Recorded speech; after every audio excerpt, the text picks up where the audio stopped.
It's Friday morning and you made it. Yes, through the deadlines, through the drama and the endless amount of stuff dropped on your lap.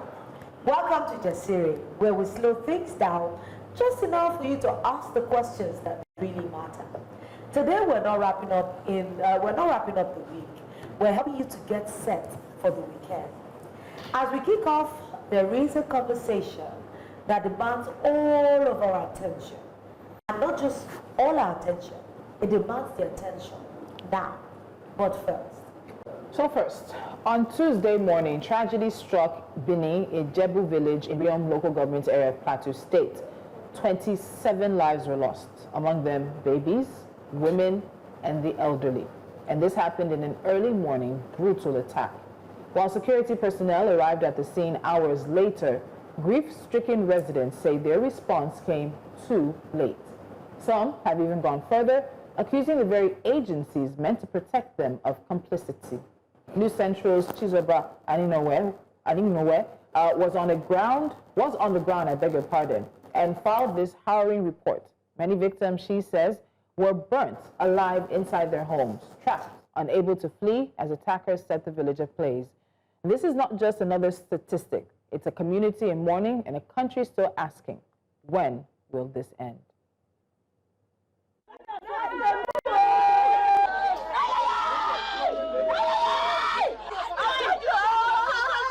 These are the scenes that welcomed one into the affected village of Jebu in Riom local government area of Plateau State early Tuesday morning.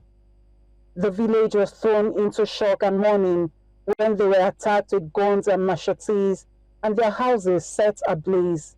Around 3 a.m., this community was attacked by the attackers. And of course, we thought the place was going to be protected as the security men from the Sector 6 came with 2 gun trucks. And I was satisfied that my people are well protected.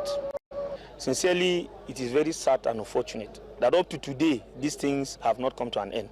You have just witnessed, you've gone around together here, you've seen the dead bodies yourself. 27 people lying down. While security personnel from different agencies were seen on the ground, the locals blamed them for late response, alleging complicity. In fact, there was an early warning information, but we called. We didn't get a response. If to say the security responded at the time we called them, this wouldn't have happened. This is part of the collusion and the complicity of the security agents that have been sent to respond to a distress calls, but they couldn't, and it led to this. The present STF commander, the sector commander, that is here in Riom, sincerely, we're not comfortable with this man. We must commend the STF operatives that were stationed at SOAP, because if not that they have stood their ground, the actually fatality would have been higher than this. The dead were said to have been taken away for burial, while their loved ones left to mourn them make their demands known. In other climes, you have the federal police, you have the state police, and you have county police. Even universities in other climes have their own police system. And until we begin to do this and forget about whatever resources we will spend, and protect lives and properties of citizens, will be doing nothing. I am calling on the governor as the chief security of this state. He should do something to Riom local government. He should do something to these people. People are becoming homeless. People are becoming fatherless. People are becoming motherless. If these killings continue like this and government did not take any action on it, we will definitely tell the youth what to do. And they should not blame us at the end of the day of what we are telling our members to do. Why? Because we will not continue to die in the hands of people helplessly. Now with what has happened here today, not only the aged, the youth, babies, toddlers were all affected. They were killed. What they're asking for, I'm sorry doing this, but what they're asking for is that justice be done, that government, security agencies, and every other person or agency responsible to maintain peace and security of both lives and property should sit up and do the needful for the safety of both human lives and their property. Iriom local government area for New Central, Chizoba Aniowe. All right, so the governor of Plateau State, Governor Mutfwang, has visited Jebu village and described Tuesday attack as genocide and terrorism. He promised to improve the security architecture of the area. Let's hear what else he had to say. But let me promise you, Riom will not come down. By the grace of God, we will use every means at our disposal to make sure that this genocide comes to an end. Amen. I don't know who will tell me that what happened yesterday is farmers' herders clash. No. This is an act of terrorism. This is pure genocide. And I can assure you that we'll escalate this matter. Please be patient. I want you to be patient. Like Dr. Jambol said, we will not throw the baby at the bathwater. There are gallant soldiers that have stood in defense of the land, and we thank them. But certainly there are bad acts. And we are going to take appropriate steps to make sure that these bad eggs are fished out. We cannot continue like this, and people who are not ghosts or spirits attack communities and disappear into thin air. Joining us now for an update on this story. We're supposed to have Chizoba join us, but for now... It'll just be us. It'll be us for now. You know, Okay, she's there. They said she's here. Oh, Chizoba, good morning. Thanks for having me. All right.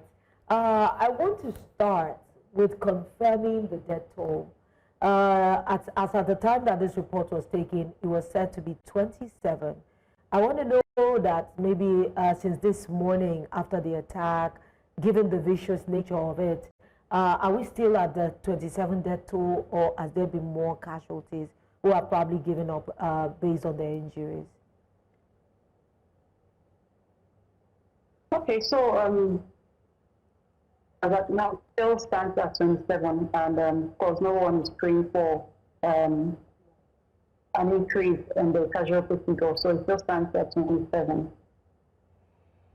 All right, Chizoba, in your report, you mentioned that the community members, the people are accusing the security agencies of being complicit. And I want us to go deeper into that. I think we heard from one of the counselors who said that there was an early warning system and that they raised the alarm, but that the security agencies didn't show up. What is the point, excuse me, of asking communities to use an early warning system if you're not going to respond? Why do the people think that the security agencies are complicit? Okay, well, this is not like something new to community members or members of the public, especially here on the Plateau. Several times that this kind of incident had occurred, we get hearing so many stories of complicity, alleged complicity by security operatives, either from the army or the police or any other agency of the security that we have on the Plateau. So this is not an exception to, and so for the people from the different accounts giving, one said that initially when they sensed that the attackers were on the ground already planning to have their feet, they called on the Sector 6 commander of the Operation Safe Haven, and they came in with two gun trucks to repel the attack. And according to them, the attackers were repelled and they fled. And so they gained ground, the security operatives gained ground and they remained there. And after some hours, it seemed like they had left. The attackers had left. And so after some time, they too left, thinking and believing that they had gone, and so they can also retire. Unknown to them that they were still planning to come back for the same mission And by the time they launched this attack around 3 a.m. of that Tuesday morning, before information got to the security operatives and before they could respond, it was already late. They came in and the attack had been carried out, so they were just left with their dead body. But from the side of the Operation Safe Haven, according to the sector commander, Lieutenant Colonel Mutfwang, when the governor was asking him on the spot, he said that they were there, but at the time that they were overwhelmed. And that's also what one of the youth leaders said, that they were overwhelmed. And then the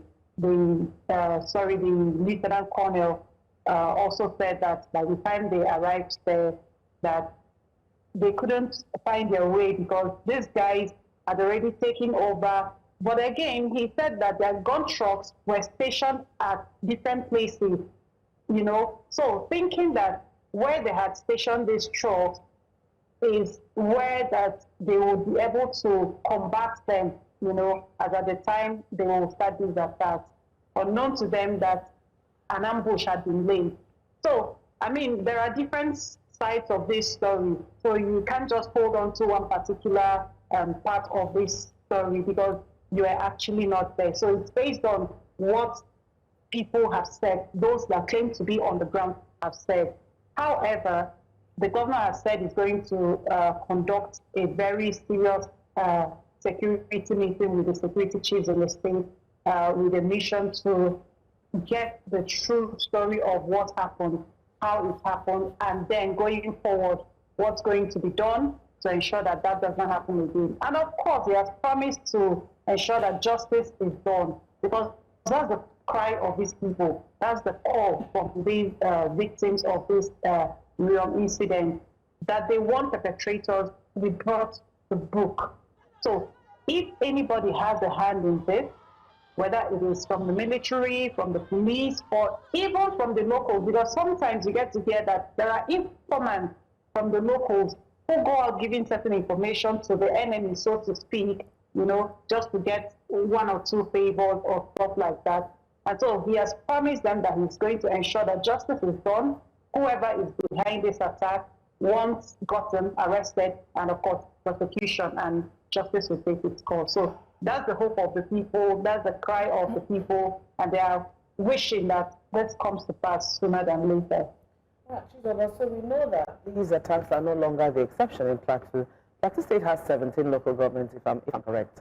And this is Riom, and these attacks seem like they're fast becoming the norm. What happens to people and the villages after these attacks? Is it something that is foreseeable? It's safe to say that probably later on, it's not only Riom, it's going to spread consistently to other local government areas of Plateau State. Okay, so the issue here is that, just like you're asking, when these attacks happen, of course, no one sees them coming, Most times they are taken unawares. Sometimes they're also giving prior information, oh, we're going to attack, we're coming to meet you guys, and all this, you understand. So most times, even when those early warning signals are given, they may end up not even going to attack that same village. They go to another community or another local government area. But then, once the attack is carried out, people are just left to mourn their dead and to carry on with life. And, okay, you get to see security vehicles and all those around there to, of course, ensure that those people don't get to come back again. And, of course, they won't even want to come back again when they have already had their hit and taken off, because they know that people, of course, the security guys will be after them. So they just go away. And sometimes, just like you said, you get to hear of another attack in another local government area. This is sad. People are tired. People are tired of all this. And just like the locals will also say, they are tired of this fighting. So most times these days, it's not really farmer-header clash. Just like in this last one. The governor said it's not a farmer-header clash because there was nothing that gave rise to this.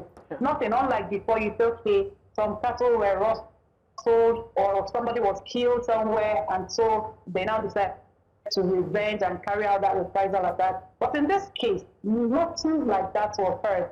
So where is it coming from? Who are behind this? And why would it have to happen? That even a 3-month-old baby would be a victim of this incident. That broke my heart. That broke the hearts of so many people out there. And so their cry is that justice is done, and very fast too. You know, they were already angry. The youth were very, very sad, and they were like, okay, if we can't be protected by our own government, if we can't be protected by the security agencies that are supposed to have us as their #1 mandate to protect our lives and property, if we don't have the assurance that we are safe, we can go to bed, sleep, and wake up in the morning as it pleases God, I mean, they can take the law into their hands. And when this happens, is a major gateway between Plateau and Abuja and other places. So, well, the governor was able to calm the youth down and ask them not to take the laws into their hands. For now, don't keep escalating this. And I was just like what happened in Mandun, or local government area in June. You know, Chizoba, can you hear us? Calm now. I was there on the outside. Chizoba, can you hear us? When we visited the area, so everywhere is calm. Chizoba, you could see the security operatives. Okay, let's take that. you know, now that you mentioned that the youth actually were agitated and they were clamoring that they will probably take the laws into their hands, I know that the governor of the state was there, and of course he talked tough, like we usually would hear. So what would you say is the tone of the people after the governor had spoken to them? Do you think is what brought any comfort, or do you think that there's still, you know, tension and agitation amongst the people, even after the governor had said the words that he had said, vowing to take action and making sure that the perpetrators are, you know, caught and punished? Okay, if I got your question correctly, the youth have been calmed down by the governor and some other stakeholders that waited in that morning. Like I said, even in the report, the commander of Operations Safety, Major General Folusho Oyinlola, the commissioner of police in the state, Emmanuel Adesina, the commander of Air Force Base in Jos, and other security chiefs in the state were there early that morning when the incident happened. Of course, it had happened, so at that point, nobody could do anything. So what they are saying is the youth should calm down. They should not take the laws into their hands. They're going to do everything possible, investigate this matter, what happened, who is behind this, and make sure arrests are made. And they're asking, especially from the governor, who has said that it shouldn't be scapegoats. They should ensure that the right people behind the attacks should be arrested and made to face justice. So they are not going back on their words from the body language they gave, both from the security chiefs and, of course, the governor himself. And he said even on the allegations of complicity by security operatives in some quarters, he has said that he's going to investigate that personally, you know, to be sure that the claims of the people are not correct. But if they are, he will not hesitate to ensure that those people mentioned in this case will not go through. They will face the law. He also acknowledged the fact that the military also have been doing their best, and there are some of them that are actually good. They could even lay their lives for the safety of lives and property of people on the plateau. However, there may also be some bad eggs. And so he is saying that with the assurance they're giving to those people that nobody in this attack found guilty will go scot-free. So that's the word he has given them, and I believe that's the word that is also calming this youth down, not to take the laws into their hands so that it is not escalated. All right, Chizoba, thank you so much for your time. Unfortunately, it's sad to say that as we have updates, hopefully it's not updates of a new attack, but updates on justice being done, we'll continue to have this conversation. Thank you so much, Chizoba. Ladies, we have just a few minutes because we do have guests standing by, but I'm sorry. What the governor is saying is not enough. It's not enough, especially in light of several previous attacks. It's not enough in light of a 3-month-old baby being a victim, being caught up in her country's inability to protect her village or his village, as it may be. And it's not enough, because I'm thinking of Yelewata, and have we heard of anybody arrested in connection with the attack on Yelewata? And as I was watching the video and the clips, I don't know how the villagers are feeling, but I was actually getting irritated seeing the security forces. Because in my mind, it's like, Kilawashi, what are you doing now? People are already dead. Well, these people have come to do what they want to do, and you're coming now, you're showing mass, and you're showing force. What's Kilawashi? What did you come to do? But Tulu, we have a really difficult time in our hands. We have a difficulty in the country, because if our security agencies cannot protect lives and properties, that means everybody is open to attacks. And I know that the Mercedes is happening in the Plateau, but there are so many adjoining states. And if they are getting away with some of these things, these attackers grow bolder. They always grow bolder. Look at what happened in Bini. And we sat on this table, and we said, this thing will not be in isolation. It's not going to be an isolated case. And we went on to name the states that share boundary. Benue State, there's Nasarawa State. From Nasarawa State, there's Plateau State. And on the other side, listen, whether we like it or not, there's going to be trickles of these. What is the cause of this? What does RIOM have that these attackers feel that this is where to go? How does a 3-month-old baby, what does that baby have to do with in your grand scheme of things? What was the whole idea? Is it because you had power, or you went on a rampage, on a wild spree, and decided that, okay, tonight we want blood on our hands?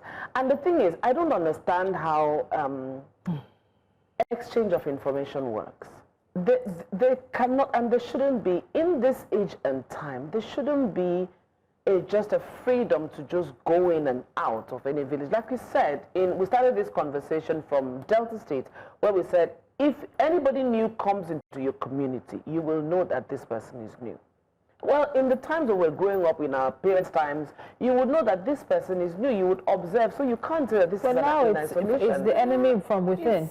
It's the enemy from within, yes. But people always know who is who. You know people who are too-mouthed, and you know people who are asking too many questions. So just sort of, you know, always looking. I know that they are even doing sneak attacks where they're coming at night to just they came before, and then you call and you retreat. But I even felt that, because if they had come before and they were able to repel them, they can't tell me that they took all the security agents from this town. At least for like a week, they should still be patrolling. But that also begs the question, just how many security agencies, just how many bodies do we actually have on the ground, or boots rather, do we have on the ground protecting people? So this is Plateau. What about Benue? What about the other 15 states or so, the other 13 plus states that make up the Middle Belt region? Remember that town hall. I remember that the governor of Nasarawa State was called out, and because some of the attacks apparently are being launched from Nasarawa State. And I like the fact now that we're moving away from this being farmer herders crisis, and people are calling it what it is. It is genocide. It is intentional ethnic cleansing, attempts to clean people out and move them away from their ancestral land. If my family has been killed, my farmland burnt, and my house burnt, where am I going? I'm going to pick up whatever is left and move. Maybe to an IDP camp, maybe to the city. What happens? That land is now left for the taking. We need to go on a break. So much has happened this week, and today we want to touch base with stories that have left a mark on us. One of these stories is the attack in Plateau State, which we'll continue to follow very closely, and that is the aftermath. But when we come back, we go to another story. Some students of UNICAL are joining us to talk more about the over-admission scandal rocking the dentistry faculty of the university. Stay with us.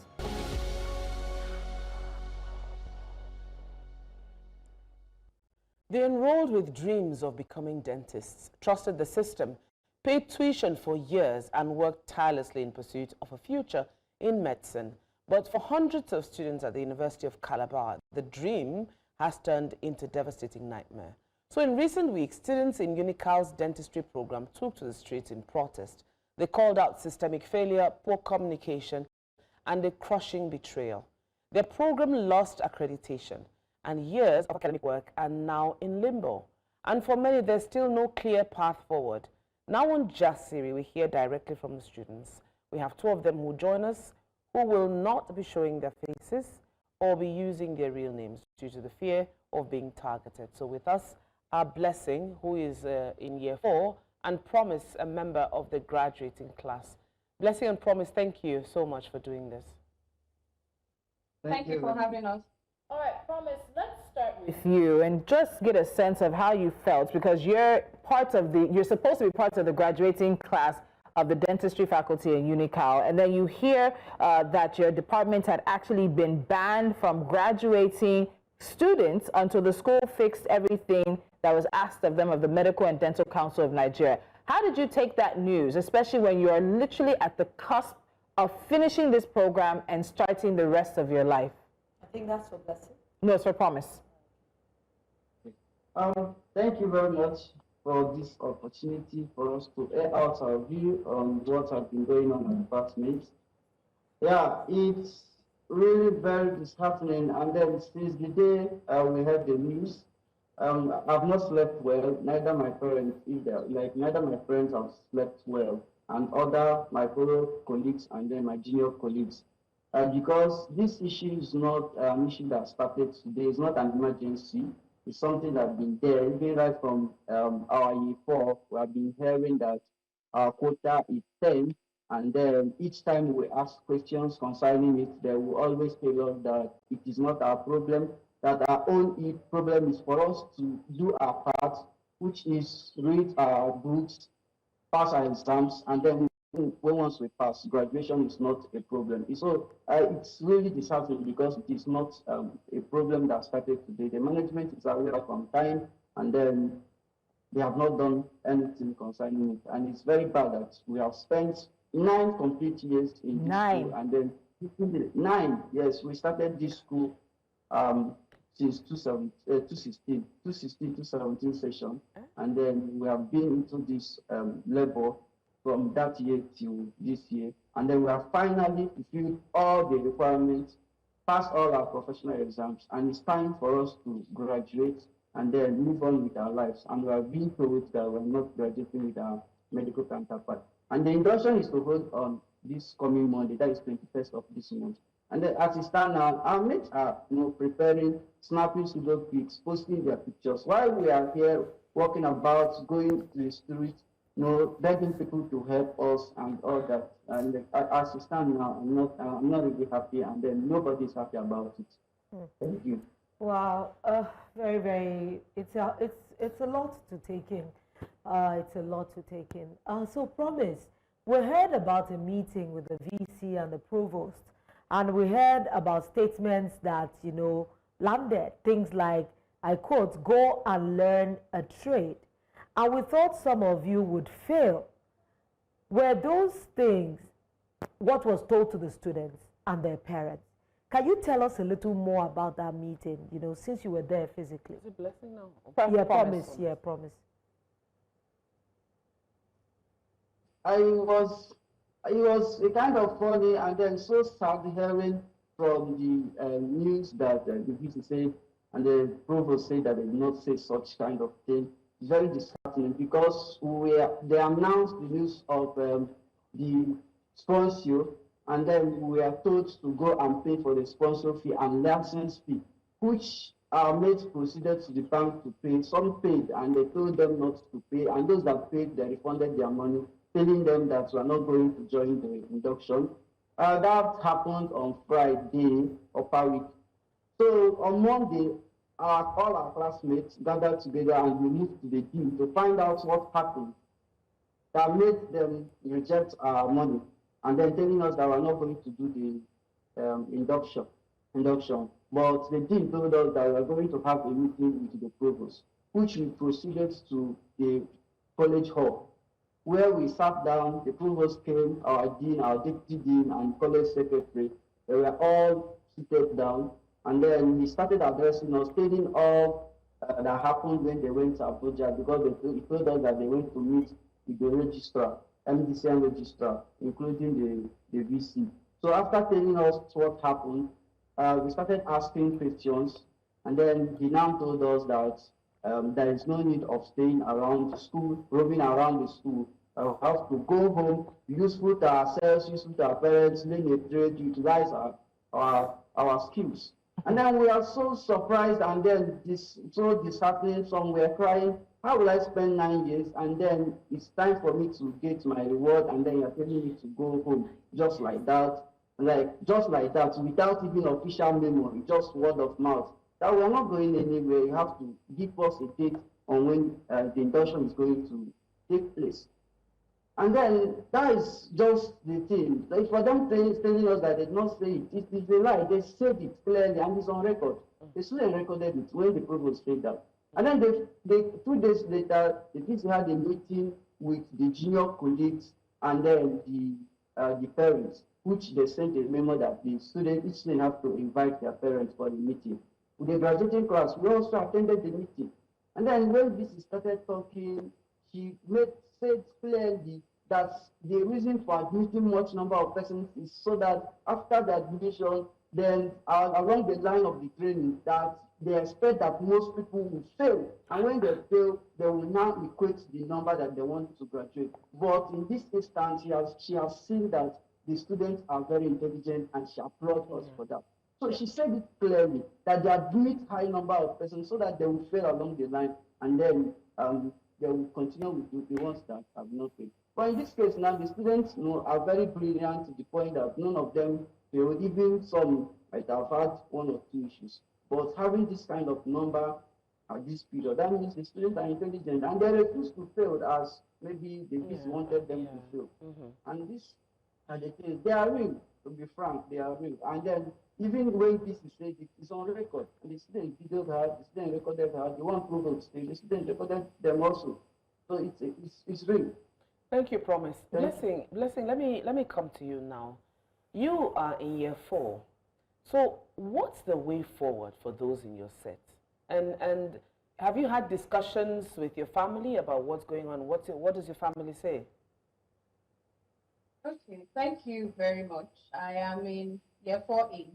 There are 2 year 4s. Okay. And I'll just do a backstory. In my class, we are currently 43.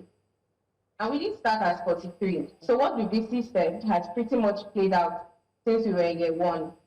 We started as 90-something or 80.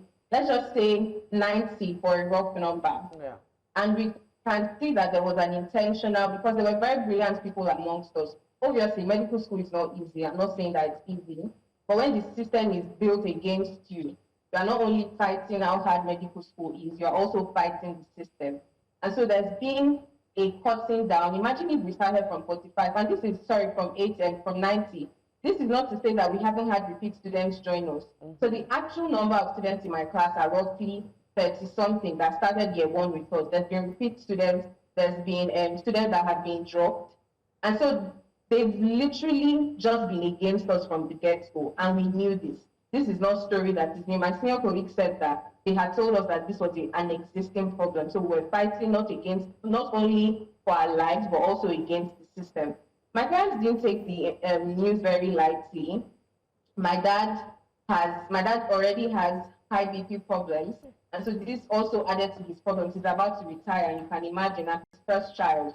So it's not funny that when I've spent 5 years, I'm in year 4, but I've spent 5 years, and it's not funny that when the journey is I'm about to get to the end of the road, I'm being told that, oh, I should go to another university, or I should transfer to another department, or I should just forget all about it. It's not only my plight, it's also the year 1 students.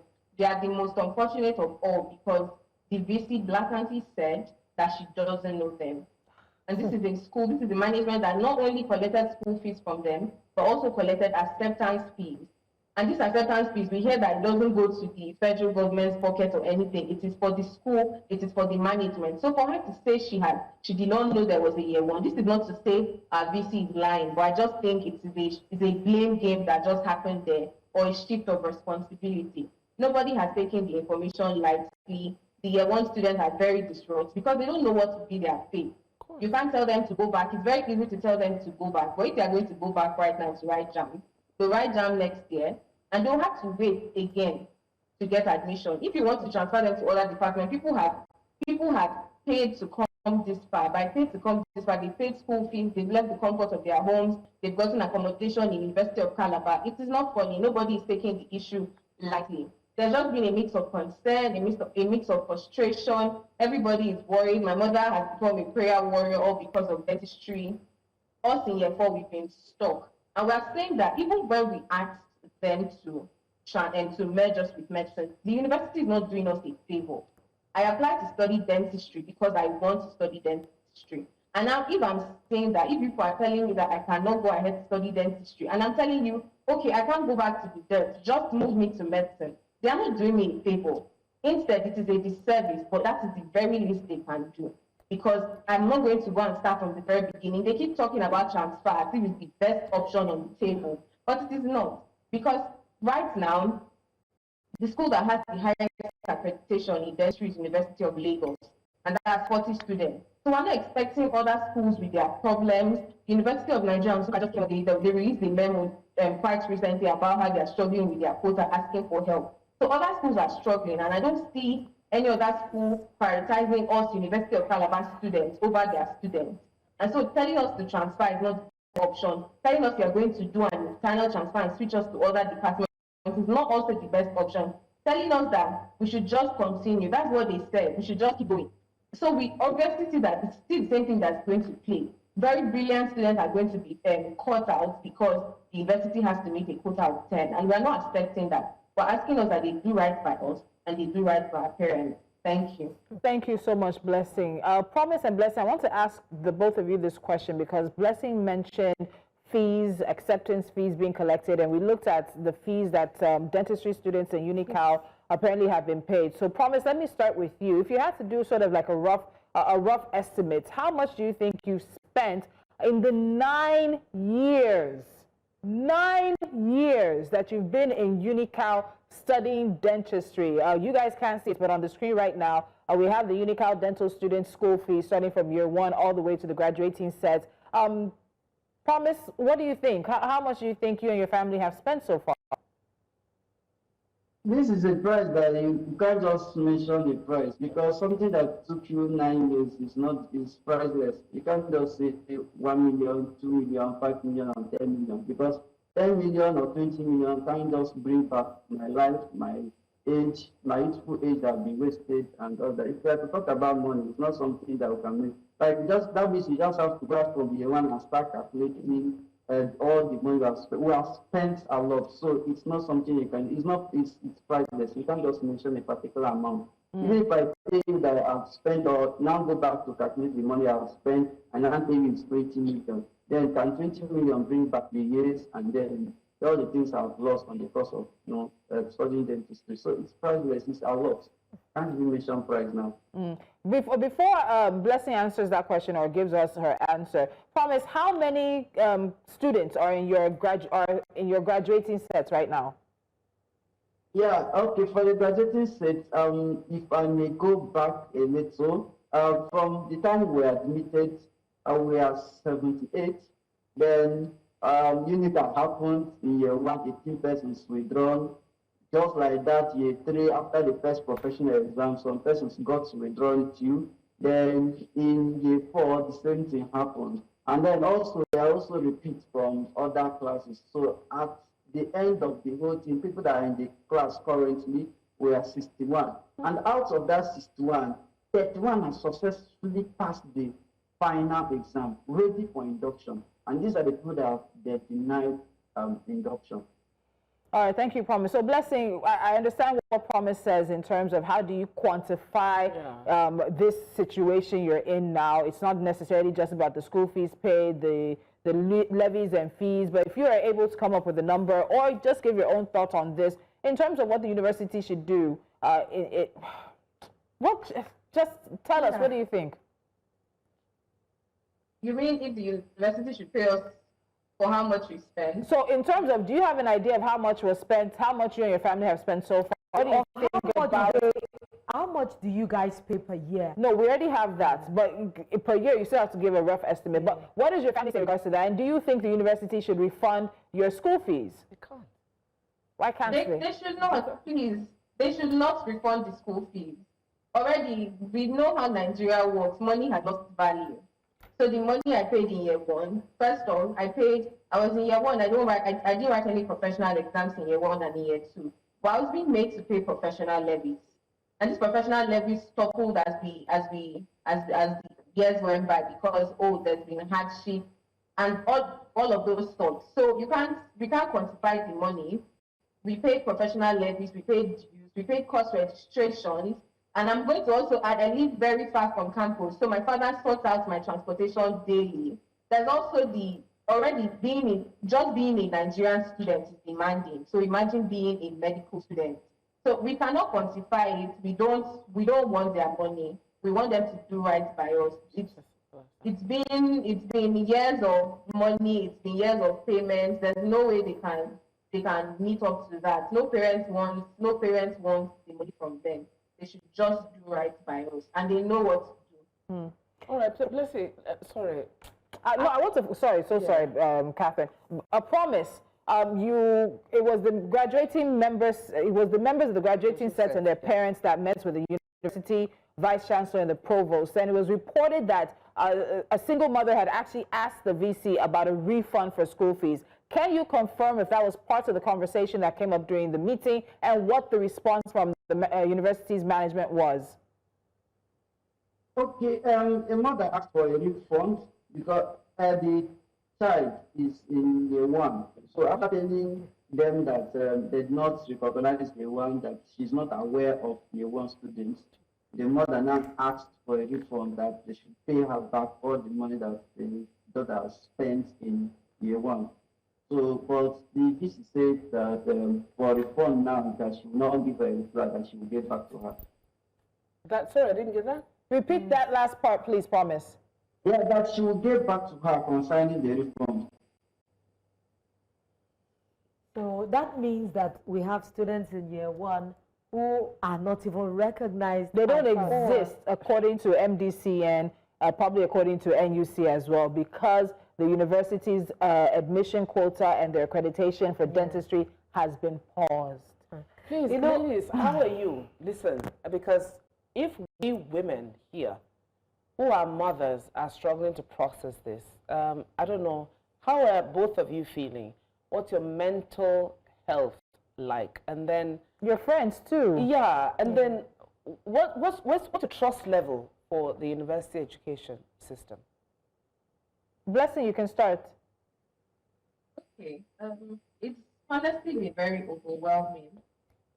I just found myself, I pretty much cannot sleep. My mother would come and give words of encouragement and everything. But if you've been through medical school, you know it's not something you can flash your or take your hand and it's gone like that. There's been a lot of sleepless nights. I've just written one professional exams. So I can imagine my colleagues in year 5 and in year 6 and the graduating class how they will be feeling. Particularly even the year 1, everybody has their own share of feelings. It's been overwhelming. There are some students that have gone quiet. We've not heard from them. Tried to reach out, obviously. There's just been some silence. I have a colleague that said he's not been able to tell his mother because everybody is already calling you doctor in the village. So how do you go back and say, I'm not sure that this is going to work? It feels like the work has been just dragged off our feet and we've been told to fend for ourselves. Even though the management said they are trying all they can. That meeting, the meeting last week didn't paint an image that they were trying all they can. So many people are battling anxiety, battling depression. Some are angry. Some are considering dropping out. Some are even making jokes about, we know how insecure the country is. So imagine if they say they want to transfer us in code and that's the best option. Imagine transferring us to a university in the north as a southerner. You are not used to how things are being done there. Obviously, Nigerians will always find a way to joke around things. So there's also been people making jokes about that, but we know it's just to mask away the fear. Nobody has been taking it down easily. And for trust in the Nigerian education system, I'm not sure it's a 100. Already it wasn't a 100%. Right now we see battling between 15 to 10% because we trusted school. My senior colleague said it from the very beginning, this problem had been existent. So it's always been a case of just read and pass, we'll sort out the rest. Just read and pass, we'll sort out the rest. And we've come this far, and we're telling us we don't think we're able to sort out the rest. We've lost trust in the system. We've lost trust in the university. We've lost trust in the Nigerian educational system. And we can only pray that justice is being served. Thank you. Promise, how are you? How are you and your friends? And your parents. Don't know how to say it, but today I saw a post saying that the university is engaging with psychologists to come and talk to the depressed dentistry students. It's very, very bad. Like, this is what they come up to say instead of solving the problem. Now, as it is, I have seen some persons saying that those that have not even taken in their hand before, they are thinking of going to take it because they are depressed. They don't even know who they are worried about. From my side, I don't know. At this age, this time spent, whether to go to, where will I go? Let's say, okay, I'm about to go and start pushing wheelbarrow, or to go and learn how to sew clothes, or what to do at this point in time, is what I don't know. Now, so those of us those of my classmates that are receipts are supposed to write their receipt after 3 months of the result, an announcement of the result. Now they are to go home and stay where? If you are pushing us out of the school, where are we going to stay? It's stipulated that after 1 week after sponsorship, all the final year have to leave, or the graduating class have to leave the hostel. If they leave the hostel, where are they going to stay? Their rooms. These are the things that keeps on running in our memory every day, every day. Sometimes you feel like I want to go and eat. Like sometimes you stay the whole day. You will not even remember that you have not eaten. Talk more of another thing. You want to go and buy something, you go and buy a different thing altogether. Hoping that that's what you wanted to buy because you have lost your senses, everything. And then for the Nigerian system of education, I don't even know what to say or how to quantify it because it just comes back to what all people used to say. The happening guys now, they will say school na scam. It's turning to be like that because I can just imagine seeing a young boy of 18 years, 17 years, 20 years, driving a Benz, then living life, and then me, I'm here trying to get into the system, then be a graduate, be a doctor, to help life and all that, and then I'm being treated in this way. Whereas those that are in the street are there enjoying their life and then without any problem. And then I expected by now that there would have been a response from the Minister of Education, Minister of Health, all that. But to be sad, I have not heard. If they have responded, I do not hear. Even last time, the students made a peaceful walk to their offices. I went to the Minister of Education, Minister of Health, they even went to the Governor's office. So we expect to hear something, we are doing something and all that, but we have not heard that till now. So that means there is no hope, there is no trust again. That is why most people will finish. We immediately they finish, they will just be running to another country because that is where they are valued, they will be valued, where they will be respected and all that.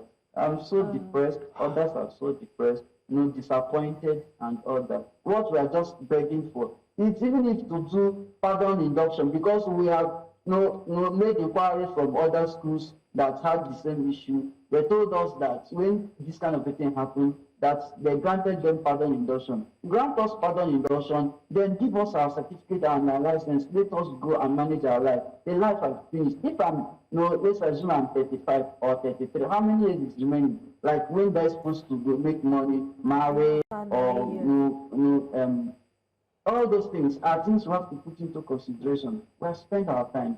Thank you. Wow.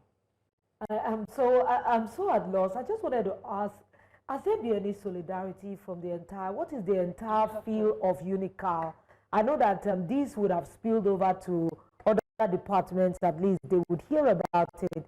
Your student union body, has there been any kind of solidarity or help, in your direction in way of solidarity to say that, okay, the entire UNICAL student body is standing with the students of dentistry to see that this terrible occurrence would just find a way to resolve itself?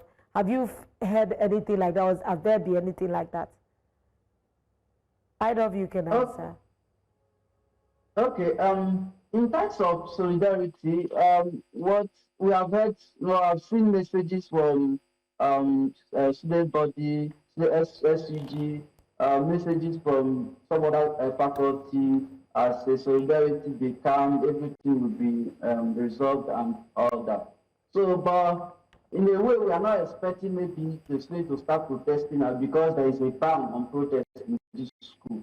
So if you see anybody coming out for anything, they will end up arresting you or they will expel you from the school. So the SUG, funny enough, the SUG president is from this particular faculty.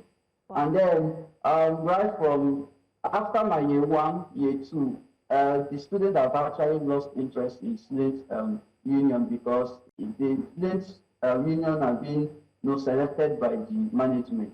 So it's not the student that votes. Even when they say there is vote for for SUG, we don't even know when they vote. Like in 10 days, SUG election, you'll be surprised because you will not hear it anywhere. No campaign, nothing. Before you know it, they were not the SUG. No, this is the person for the SUG because the management have chosen who they will work with and who will not stop them. And then, to be frank, there is no SUG, but in quote, there is an SUG. But you don't expect the state to come and be protesting because they are working hand in hand. And that is why I will not say there is a strong move. Although NAS, SUG president is also trying because they have been having meetings with the VC and the management concerning the issues. Okay. But thank you. Thank you so much, Promise. Blessing, I'll give you just 30 seconds. Any final words you want to say before we wrap? Just 30 seconds, Blessing. Okay, thank you. It's nothing we've not said before. It's nothing we've not said to the management before. We ask that they equip our faculty. If they cannot merge us with medicine, then they should equip the faculty. They started the faculty. Beforehand, they knew that dentistry was capital intensive. There's already a shortage of dental doctors in Nigeria. Yes. And I would still love to continue as a dentist. So they should do right by us by either equipping our faculties, getting us lecturers, or merge us to medicine and let's move ahead and achieve our dreams. Thank you.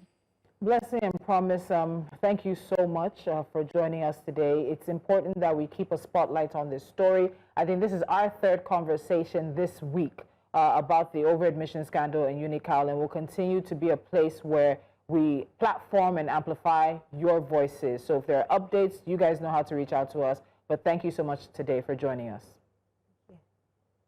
Thank you for having us.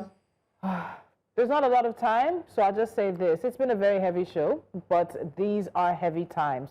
From the heartbreaking attack in Plateau that left families shattered to the UNICAL scandal that exposed the cracks in our education system and is leaving students in limbo.